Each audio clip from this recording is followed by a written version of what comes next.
एक बार चीन के एक हिस्से में बहुत बड़ा मठ था, जहां लगभग 500 भिक्षु रहते थे। वो सभी अपने गुरु के मार्गदर्शन में खुद को जानने का अभ्यास कर रहे थे। एक दिन एक लड़का उस मठ में शिष्य बनने के लिए आया। उसने मास्टर से कहा, मास्टर, मैं खुद को जानना चाहता हूँ। मैं सच की तलाश कर रहा हूँ। मैं पता लगाना चाहता हूँ कि सच क्या है। मास्टर ने उसकी ओर देखा और कहा कि अगर तुम सच जानना चाहते हो तो तुम्हें अपना पूरा जीवन दांव पर लगाना होगा।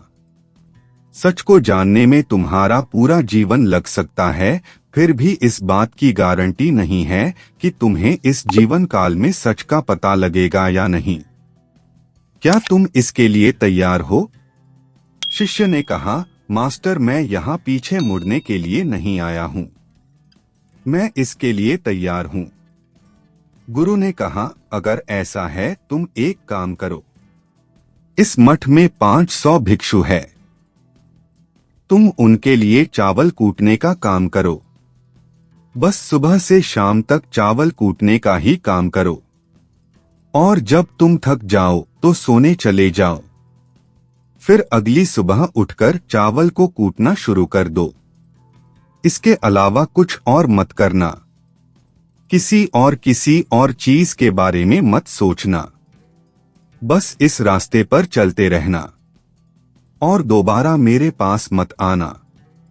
जरूरत पड़ने पर मैं खुद तुम्हारे पास आऊंगा। उस लड़के ने गुरु के आदेश का पालन करते हुए चावल कूटना शुरू कर दिया। उस मठ में 500 शिष्य थे। उन सभी को समय समय पर भोजन की आवश्यकता पड़ती थी। इसीलिए वह बहुत जल्दी उठ जाता था और रात को देर तक चावल कूटता रहता था। जब वह थक जाता तो उसी कमरे में सो जाता था जहां वो चावल कूटता था। वो किसी से बात नहीं करता था और ना ही कोई उससे बात करने के लिए उसके पास आता था। कुछ महीनों तक चावल कूटते हुए उसके मन में पुराने विचार आते रहे, लेकिन उन विचारों को कोई नया विषय नहीं मिला, तो वह अपने आप ही मिट गए। धीरे धीरे उसके मन में विचार कम होने लगे। कुछ सालों के बाद तो वो अपना नाम तक ही भूल गया। वह हमेशा चुप रहता और विचारहीन अवस्था में बस चावल कूटता रहता। उसने ना तो कभी ध्यान किया था और ना कभी शास्त्र पढ़ा था। मठ के बाकी शिष्य उसे मूर्ख समझते थे। ऐसा करते हुए 12 साल बीत गए।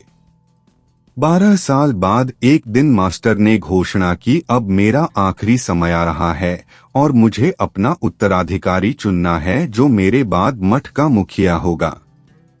इसीलिए मेरा कोई भी शिष्य है जिससे लगता है कि उसे आत्म साक्षात्कार हो गया है और उससे खुद को जान लिया है, तो रात को मेरे दरवाजे के पास आकर इस दीवार पर कुछ पंक्तियां लिखें जिसमें उसकी जिंदगी का सारा अनुभव समाया हो।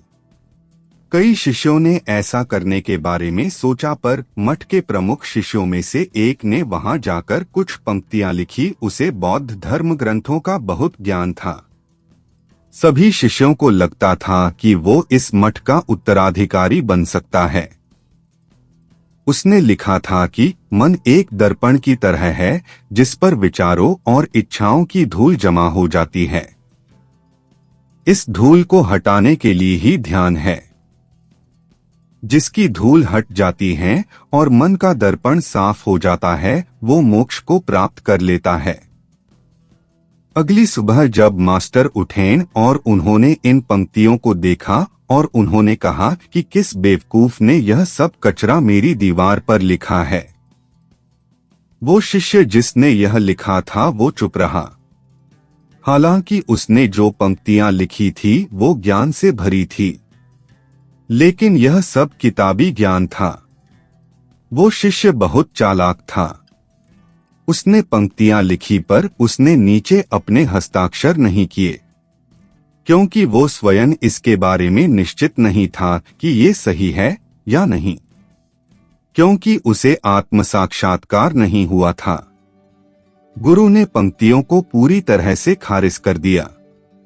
ये देखकर सभी हैरान रह गए। ये घटना पूरे मठ में चर्चा का विषय बन गई। इस विषय पर बात करते हुए दो शिष्य उस शिष्य के पास से गुजरे जो 12 साल पहले यहाँ आया था और दिन रात चावल कूटता रहता था। दोनों की चर्चा सुनकर वह धीरे से हंस पड़ा। दोनों शिष्य ने उसे पूछा कि तुम क्यों हंस रहे हो? दोनों शिष्य की नजर में यह चावल कूटने वाला तुच्छ ही भिक्षु था। किसी ने उसे ना तो कभी ध्यान करते हुए देखा था, ना ही कभी शास्त्र पढ़ते हुए। हर कोई उसे मूर्ख समझता था, जो बस चावल को ही जानता था। उस मठ में बहुत बड़े बड़े विद्वान थे, लेकिन उस चावल कूटने वाले को किसी से कोई मतलब नहीं था। इसीलिए वह दोनों शिष्य उसे मुस्कुराता हुआ देखकर चकित रह गए। उन्होंने फिर उससे पूछा कि तुम क्यों हंस रहे हो? उसने जवाब दिया, मैं इसीलिए हंसा कि मास्टर सही बोल रहे हैं। यह सब पंक्तियां कचरा है। इन पंक्तियों का कोई मूल्य नहीं है। वो दोनों शिष्य चौंक गए। उन्होंने उसे पूछा कि क्या तुम ऐसी पंक्तियां लिख सकते हो जो इससे भी बेहतर हो? चावल पीसने वाले ने जवाब दिया, नहीं, क्योंकि मैं अनपढ़ हूं। लेकिन हाँ, मैं कुछ पंक्तियां कह सकता हूं। अगर तुमने उन पंक्तियों को तुम लिख सकते हो तो मैं तुम्हारे साथ जाने के लिए तैयार हूं। उन दोनों शिष्यों ने कहा, ठीक है। वे मास्टर के कमरे के पास गए और चावल कूटने वाले ने कुछ पंक्तियां बोली और दूसरे शिष्य ने उस दीवार पर लिख दिया और उन पंक्तियों के नीचे लिख दिया कि चावल कूटने वाला। उन्हें लगा कि मास्टर इस पर भी गुस्सा करेंगे। जो पंक्तियों उसने लिखने के लिए कहा था बहुत अद्भुत थी और वो पंक्तियां थी, मन तो बस एक का भ्रम है, ना तो मन है, ना ही मन का कोई दर्पण है, और जब मन ही नहीं है तो धूल कहाँ ठहरेगी। जो ये जानता है वो सच को जान गया। जब गुरु ने ये पंक्तियां देखी तो वे आधी रात को उठे और चावल कूटने वाले के पास गए। वह सो रहा था। मास्टर ने उसे जगाया और कहा कि ये लो मेरी छड़ी और मेरे वस्त्र ले लो। आज से तुम मेरे उत्तराधिकारी हो।